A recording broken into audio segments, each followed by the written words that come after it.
mesdames et messieurs, merci de nous suivre. Voici les titres de ce journal. Le délai du couvre-feu prolongé de 15 jours, une décision du Conseil des ministres au terme duquel il est annoncé un décret accordant une grâce collective, également une remise de peine pour 1004 détenus. Le résumé de cette première réunion du gouvernement depuis le début de la crise sanitaire dès l'entame de ce journal. 35 nouveaux cas de Covid-19 enregistrés ce mercredi en Côte d'Ivoire, ce qui fait un total de 384 personnes contaminées dans le pays, dont 48 guéries. C'est une des informations qui nous viennent de la déclaration du ministère de la Santé et de l'Hygiène publique. À suivre également ce soir le constat de nos reporters à Yopougon, Toit-Rouge, où il y a 48 heures, les populations riveraines manifestaient contre l'installation d'un site de dépistage de Covid-19. Le calme semble être revenu sur les lieux. Bienvenue dans ce 23h. Ce rendez-vous d'information, l'actualité en Côte d'Ivoire est tournée vers la lutte contre le coronavirus Covid-19. Nous vous informons encore ce soir sur l'exécution de la stratégie du gouvernement pour juguler cette pandémie.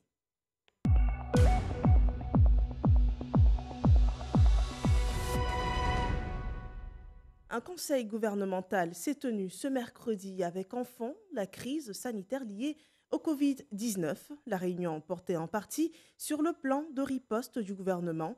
À ce titre, le délai du couvre-feu a été prolongé de 15 jours. Autre décision de cette réunion, un décret accordant une grâce collective et un autre relatif à une remise de peine pour 1004 détenus. Le résumé de la réunion du gouvernement ivoirien par Jérôme Kofi Aboula. Tous avec leur cache-nez au palais présidentiel. Il s'agit des membres du gouvernement ainsi que le président de la République, Alassane Ouattara, à l'occasion du Conseil des ministres ce mercredi. C'est justement pour montrer une fois de plus aux Ivoiriens l'exemple à suivre quant aux mesures barrières à respecter dans le cadre de la lutte contre la maladie à coronavirus. Si tant est que cette maladie est dangereuse, il est tout à fait évident que le chef de l'État y mettent l'accent en plantant le décor de cette rencontre. Je voudrais commencer par vous féliciter le gouvernement en entier pour le travail qui est fait. C'est une maladie qui est mortelle, qui est contagieuse et qui demande que des mesures fortes soient prises. Et c'est pour cela que ce conseil extraordinaire concerne seulement une quinzaine de personnes. Et on aurait voulu que plus de ministres puissent y participer, mais nous avons réduit le conseil au nombre strict de ministres qui sont concernés par les dossiers que nous avons donc en examen. Donc je voudrais dire à tous les autres ministres qui nous voient en visioconférence que nous regrettons bien sûr de ne pas être tous ensemble, mais évidemment les circonstances l'exigent et je sais qu'ils feront preuve de compréhension. Au fur et à mesure des dossiers que nous aurons examinés dans les semaines qui viennent, les ministres concernés seront donc invités à être auprès de nous. En reprenant donc ses droits après quelques jours de suspension en raison de cette pandémie, le Conseil des ministres reste fidèle à ses principes. Les mesures prises, comme habituellement, sont nombreuses, à commencer par l'ordonnance sur la révision du code électoral. Compte tenu de la situation exceptionnelle liée à la pandémie du Covid-19 et des mesures contraignantes nécessitées par l'impératif de riposte nationale qui rendent difficile la tenue des réunions parlementaires, le Conseil a adopté l'ordonnance portant révision du code électoral. Ce nouveau dispositif met en cohérence le code électoral avec la nouvelle constitution, notamment dans ses dispositions précisant les dates du premier et du second tour de l'élection présidentielle, ainsi que celles relatives à l'élection des sénateurs. Il apporte en outre, sur la base des délibérations de la concertation entre le gouvernement, l'ensemble des partis et groupements politiques et la société civile, des innovations majeures qui se résument pour l'essentiel au point ci-après. L'institution du parrainage citoyen pour l'élection présidentielle, le relèvement du niveau de cautionnement à 50 millions de francs CFA pour l'élection présidentielle, l'abaissement à 5% du taux de suffrage requis pour le remboursement du cautionnement, la suppression de la référence aux intérêts économiques et sociaux comme condition d'inscription sur la liste électorale et son remplacement par des critères plus objectifs se référant au domicile, à la résidence, au lieu d'inscription au rôle des contributions et au lieu d'immatriculation des Ivoiriens à l'étranger, à l'effet de lutter contre la transhumance des électeurs. À noter aussi la mesure portant prorogation du couvre-feu avec une nouvelle période de 15 jours à compter de ce mercredi 8 avril 2020.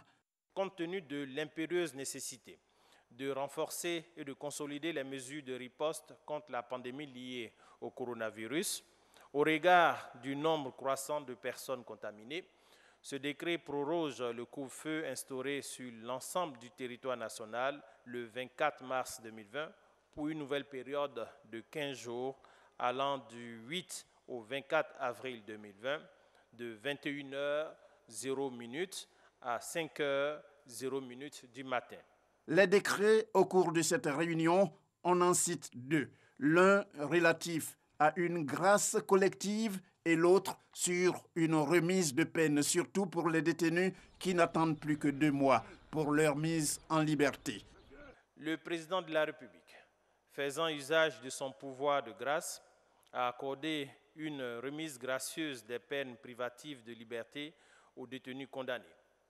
Cet acte d'humanité du président de la République, pris en vue de faire obstacle à la propagation de la pandémie du Covid-19, bénéficie à 1 millier de détenus pour ce qui concerne la grâce présidentielle et à 1004 détenus condamnés dont le reliquat de la peine est inférieur ou égal à 2 mois, s'agissant de la remise de peine, exclusion faite des personnes en situation de récidive, ainsi que celles détenues en exécution d'une condamnation pour les faits qualifiés, infraction militaire, crime, vol ou tentative de vol commis avec des circonstances aggravantes. 15 avril 2020, c'est la date du prochain Conseil des ministres qui, comme toujours, sera présidé par le président de la République, Alassane Ouattara, au palais présidentiel. Voilà un conseil des ministres à minima pour respecter les mesures restrictives dans le cadre de cette lutte que mène la Côte d'Ivoire contre le Covid-19. Passons à présent au point quotidien de la situation sanitaire dans le pays. Ce mercredi, en Côte d'Ivoire, 35 nouveaux cas de Covid-19 ont été enregistrés, ce qui fait un total de 384 personnes contaminées dans le pays, dont 48 sont guéries. La déclaration du ministère de la Santé et de l'Hygiène publique. Le ministère de la Santé et de l'Hygiène publique a enregistré ce mercredi 8 avril 2020 35 nouveaux cas d'infection à Covid-19 sur 125 échantillons prélevés, portant à 384 le nombre total de cas confirmés et 7 nouveaux cas guéris, ce qui fait au total 48 personnes guéries. La Côte d'Ivoire compte donc à ce jour 384 cas confirmés, 48 guéris et 3 décès, avec toujours la ville d'Abidjan comme épicentre de la pandémie. Hier, mardi 7 avril 2020, le système numérique de suivi des cas contacts et des cas confirmés a permis aux services de santé et de la police de localiser une autre personne entrée en Côte d'Ivoire le 21 mars 2020, déclarée positive au Covid-19 et qui s'était engagée à observer le confinement total à domicile. Cette dernière, n'ayant pas respecté son engagement, a été retrouvée et est actuellement confinée sous surveillance policière dans une de nos structures de prise en charge. Aussi, le ministère de la Santé et de l'Hygiène publique rappelle à la population qu'elle procédera avec l'appui des forces de police au confinement systématique dans nos structures dédiées de toutes les personnes testées positives qui ne se conformeraient pas aux règles de prise en charge établies. Dans le cadre de la lutte contre Covid-19, le ministère de la Santé et de l'Hygiène publique est à pied d'œuvre et mène des actions pour la détection et la prise en charge rapide des cas. Cependant, l'implication de tous est indispensable pour endiguer la pandémie. Nous insistons donc sur le respect des mesures barrières et la réduction de vos déplacements le plus possible pour freiner la propagation du virus. Par ailleurs, devant l'apparition de signes tels que la fièvre, la toux et des difficultés respiratoires, veuillez contacter en urgence les numéros gratuits suivants, le 101, le 119, le 125 et le 143. Le ministère de la Santé et de l'Hygiène publique en appelle au civisme et à la responsabilité de tous pour lutter efficacement contre cette pandémie et rend hommage à tous ceux et à toutes celles engagés dans le plan de riposte contre le Covid-19 avec une attention particulière pour le personnel de santé. En plus des mesures barrières, le gouvernement a établi un plan de riposte comprenant des mesures de soutien à l'endroit des opérateurs économiques et des populations. Et ce mercredi, le ministre Bruno Koné s'est exprimé sur le paiement des loyers pour les 3 mois à venir. Comme de coutume, à ce point de presse du gouvernement, les questions sanitaires et sécuritaires ont été abordées. Le compte-rendu de Michel Digré. C'est une crise sanitaire qui devrait amener les uns et les autres à faire preuve de solidarité, notamment entre les propriétaires et les locataires. C'est la conviction du ministre de la Construction et du Logement. Face à la presse, Bruno Koné-Nabagné est revenu sur les mesures prises par le gouvernement afin de faciliter le paiement des loyers pour les 3 mois à venir. Ou bien on convient ensemble d'une baisse et dans ce cas, dès lors où on est tous les deux d'accord sur le niveau de la baisse, le locataire s'engage à payer le montant qui a été convenu. Ou bien on est d'accord pour dire, bon vraiment, moi, baisse tout ça là, ça ne m'arrange pas. On se met d'accord pour reporter à plus tard les 3 mois de loyer, donc avril, mai, juin. Si, par chance, le retour à la normale se fait en juillet ou en août, donc les 3 mois en question, une fois le retour à la normale prononcé, le locataire pourra commencer à les rembourser sur une période au maximum de 12 mois. Donc voilà les 2 alternatives que nous offrons.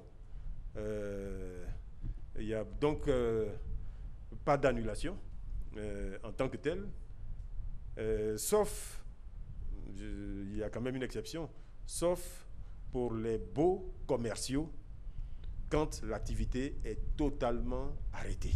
On peut difficilement vous demander de continuer à payer ce montant de loyer. Donc dans ces conditions-là, nous préconisons effectivement l'annulation de ces loyers en demandant aux propriétaires de se mettre dans le cadre qui a été mis en place, des fonds de soutien dont a parlé le Premier ministre, ou éventuellement des soutiens qui sont apportés à travers les mesures préconisées par la BCEAO.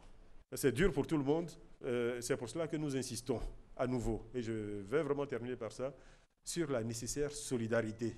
Se souder les coudes pour faire face à la pandémie tout en faisant confiance aux autorités ivoiriennes, surtout sur les questions liées à la vaccination des populations. Nous constatons une profusion de rumeurs sur les réseaux sociaux, invitant la population à refuser tout vaccin administré dans les hôpitaux, les centres de santé, sous prétexte que les vaccins administrés dans ces lieux sont des tests effectués contre la maladie à coronavirus. Je voudrais formellement démentir de tels propos mensongers et diffamatoires qui tendent à mettre à mal tous les efforts consentis jusque-là par la population et le gouvernement de Côte d'Ivoire dans la lutte contre les maladies évitables par la vaccination. Je voudrais rassurer la population qu'à ce jour, notre pays ne s'est pas porté candidat pour les essais d'aucun vaccin contre le Covid-19. La police, elle, veille au grain, Son porte-parole dresse le bilan des actions menées après 2 semaines de couvre-feu. Nous avons interpellé, dans le cadre du couvre-feu, 612 individus pour violation des mesures mises en place. Pour des personnes assistées, nous avons un global de 143 personnes. Des engins mis en fourrière, nous avons donc 80 véhicules, autos et tricycles mis en fourrière à ce jour. Le commissaire Bleu Charlemagne a par ailleurs rappelé que ce sont au total 44 individus qui ont été interpellés dans le cadre des manifestations contre les installations sanitaires au stade de la BAE à Yopougon et au terrain Inch'Allah à Koumassi. Revenons sur ces manifestations. La nuit du 5 au 6 avril dernier, les riverains du quartier BAE de Yopougon-Trois-Rouges revendiquaient fortement contre l'installation d'un site dédié au Covid-19 dans leur commune. Une clameur basée sur une incompréhension de l'usage de ce site qui sera en effet un site de dépistage volontaire. Cela leur a été expliqué par le préfet d'Abidjan, mais depuis lors, la manifestation s'est-elle stoppée? Voici, suivons ensemble le constat qu'a fait sur les lieux notre reporter Herman Guivet. Nous sommes à Yopougon, la plus grande commune du district d'Abidjan. Notre destination, le quartier Trois-Rouges, le stade de la BAE, un site bien connu des habitants de Yopougon.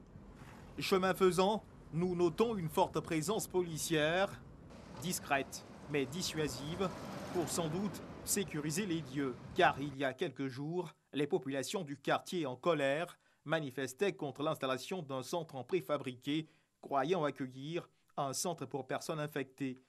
En réalité, il s'agirait d'un centre de dépistage, d'une action à titre préventif. C'est un moyen de communication, les gens se sont posé la question. Le préfet est passé, il y a eu du mieux. Les autorités militaires aussi, police, il y a eu du mieux aussi. On attend de voir toujours qu'est-ce que ça va donner.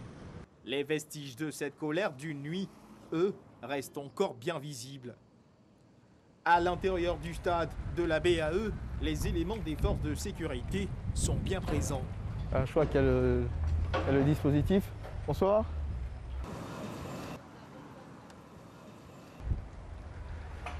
On est juste venu faire le constat, voilà, pour se rendre compte que le calme est revenu depuis les événements qui ont eu lieu il y a quelques jours. D'accord. Merci. Tout est calme, un véritable silence de recueillement. Le chapiteau, handicapé de quelques barres de tension et autres planches, indispensables à sa stabilité, retrouve progressivement ses esprits. À même le sol, les moquettes de revêtement attendent même d'être installées. L'équipe en charge de son achèvement que nous avons trouvé sur les lieux le confirme hors caméra. Le malentendu pour les populations semble désormais loin derrière. Ça va, nos enfants ont compris. Ça va, tout est calme, il y a du calme. Vous voyez que je vais à mes occupations, il n'y a pas de problème. Tout est calme maintenant. Depuis lundi, dans l'après-midi, le calme est revenu parce que le préfet est venu, il a expliqué aux jeunes de quoi il s'agissait. Donc il a dit que c'était un centre de dépistage. Donc les jeunes ont compris. Donc depuis mardi, tout est rentré à l'ordre. Je pense que le calme est revenu dans le quartier. Les versions se rejoignent. Le malentendu semble désormais dissipé. Tout est calme au stade de la BAE de Yopougon. Voilà, le calme est revenu à Yopougon. Une autre manifestation contre des dispositions sanitaires, cette fois dans l'ouest du pays. Les populations de Bangolo ont pris à partie un camion de la nouvelle pharmacie de la santé publique de Côte d'Ivoire. Ce camion, arrivé tard dans la soirée, hier, devait livrer dans cette ville, des médicaments destinés aux établissements sanitaires publics et parapublics. Eve Boué, notre correspondante RTI, nous explique la situation. Ce sont des médicaments essentiels dont des kits d'accouchement, des kits de césarienne, du sérum glucosé, entre autres, qui se trouvaient dans ce camion de livraison de la nouvelle pharmacie de la santé publique PSP de Côte d'Ivoire. Ces médicaments sont destinés aux structures sanitaires de Bangolo, Man, Biankouman, Kubli, Touba, Odiene, Minignan et Madinani. Dans la nuit du mardi 7 avril 2020, ce camion de livraison a été confronté au refus d'une frange de la population d'avoir accès à l'hôpital général de Bangolo. Les raisons évoquées, des rumeurs relayées pour la plupart sur les réseaux sociaux, faisant état de ce que ce camion transporterait des vaccins contre le coronavirus. C'est la brigade de la gendarmerie de Bangolo qui a assuré la sécurité de l'engin toute la nuit. La tension étant restée vive malgré les assurances des élus, des leaders de communauté et des autorités administratives. Finalement, le camion a déchargé les colis de Bangolo en plus de ceux de Mans et Biankouman dans la cour du district sanitaire de Mans ce mercredi 8 avril 2020. Le directeur départemental de la santé et de l'hygiène publique de Mans donne des précisions et lance un appel. Les produits que nous avons dans le camion, ce n'est pas des vaccins. Ce n'est pas des vaccins contre le Covid-19, ni même les vaccins de la routine. C'est de demander aux uns aux autres d'être calmes, parce que personne ici ne pourra prendre des produits à aller contre la santé des Ivoiriens. Donc ce genre d'agissement-là, je pense que ça va contre ce que nous demandons, surtout en cette période où nous devons tous être unis pour lutter contre cette pandémie. Il est bon de rappeler que cette action s'inscrit dans le cadre des livraisons routinières des établissements sanitaires publics et parapublics sur toute l'étendue du territoire national, et cela conformément à la mission de la nouvelle pharmacie de la santé publique de Côte d'Ivoire. Voilà qui est clair. Le coronavirus, cet ennemi invisible, bouscule les habitudes partout dans le monde. Et en Côte d'Ivoire, l'administration a dû modeler horaires et systèmes de travail. Voilà 2 semaines que le plan de réorganisation est appliqué et Grace Kondo s'est rendue dans quelques services de l'administration publique pour constater l'application de la consigne et jauger aussi son efficacité. Reportage.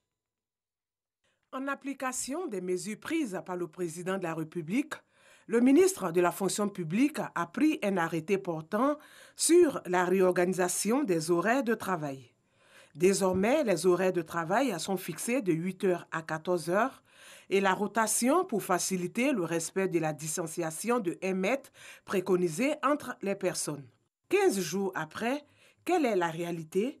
Un tour dans l'administration publique pour faire le constat. Nous sommes 2 dans le secrétariat et ma collègue n'est pas arrivée ce matin parce que nous observons la double vacation. Quand je suis de service, je travaille et je fais le point à ma collègue par écrit. Je l'appelle souvent aussi pour lui dire où je me suis arrêtée par rapport au travail. Elle aussi, lorsqu'elle finit aussi, elle me fait aussi le point. Nous nous occupons de l'organisation des examens du permis de conduire.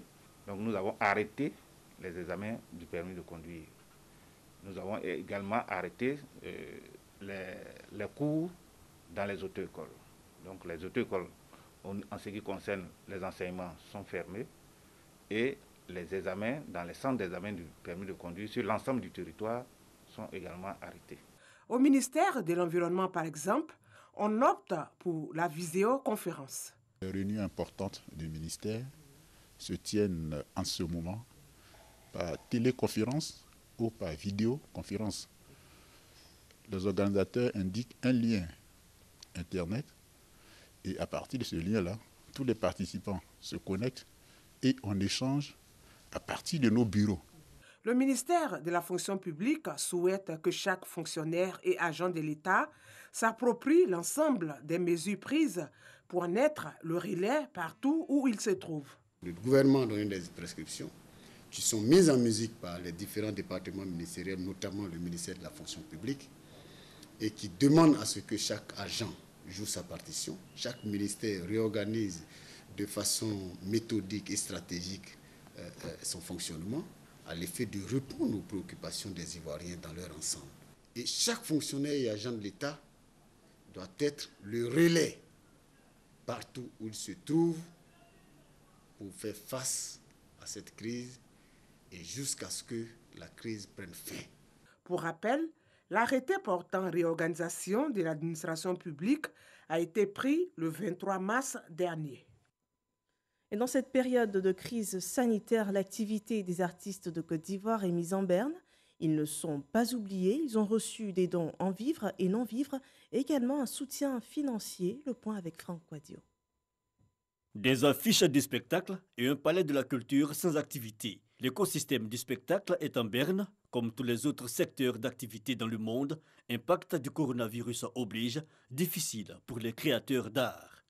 Vous savez qu'un artiste qui ne joue pas pendant 1 mois, Déjà, vous voyez, avec le coronavirus où tout est fermé, toutes les portes sont fermées, c'était un calvaire. Aujourd'hui, nous prions comme tout le monde pour que la pandémie puisse passer. Mais on continue d'emmener des vidéos, on continue de faire en sorte que les gens puissent vivre bien cet autoconfinement qui est déjà en place en Côte d'Ivoire.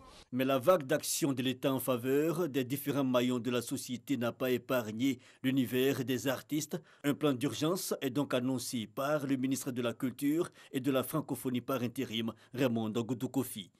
La première répartition des droits du dit plan se tiendra dès ce vendredi 10 avril 2020 et portera sur les droits dits généraux avec un montant de 500 millions de francs CFA. Ces droits généraux proviennent des redevances recouvrées au titre de l'année 2019 par le Burida auprès des établissements qui diffusent en leur sein.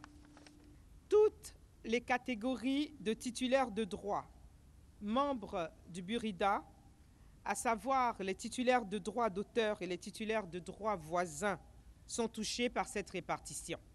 Aux différentes fêtières donc de s'organiser avec le Bureau ivoirien du droit d'auteur pour une meilleure répartition. Deuxième axe, 70 millions de francs CFA en termes de vivres, mais aussi en termes de produits et de kits de sécurité sanitaire, des gels hydroalcooliques, des seaux, des thermomètres à infrarouge, entre autres, une expression du soutien de l'État saluée par les artistes. À un moment donné, on s'est demandé est-ce qu'on était pris en compte dans toutes les décisions sociales qui ont été prises par le gouvernement. Et puis bon, ben voilà, nous sommes heureusement surpris par ce geste. Nous sommes des éveilleurs de conscience, nous sommes des porte-flambeaux, nous sommes des porte-paroles. Nous allons visiter les hameaux, les villages et tout, pour dire aux gens que le coronavirus est réel. L'État qui joue alors sa partition et le secteur des arts, toute tendance confondue, déterminé à porter haut le message de la sensibilisation contre les affres du coronavirus.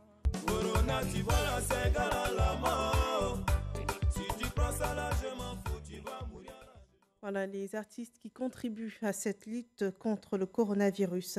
Les sportifs ont aussi été équipés pour cette lutte collective contre la pandémie. Le ministre des Sports, Claude Danhaut-Paulin, a procédé à une remise de kits sanitaires aux fédérations sportives, Konate Ngamblé et Jean-Sylvain Esso pour RTI Sport. Mobiliser la famille du sport en vue de lutter efficacement contre la propagation du Covid-19, le ministre Paulin Claude Danhaut en a fait son cheval de bataille. Ce mercredi, le ministre des Sports a matérialisé le soutien de l'État à travers un don de matériel et produits sanitaires pour permettre aux responsables de fédérations sportives de lutter efficacement contre cette pandémie.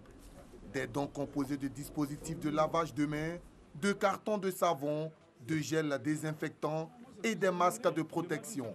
Un plan de riposte sanitaire bien apprécié par les responsables de fédérations sportives qui entendent jouer leur rôle.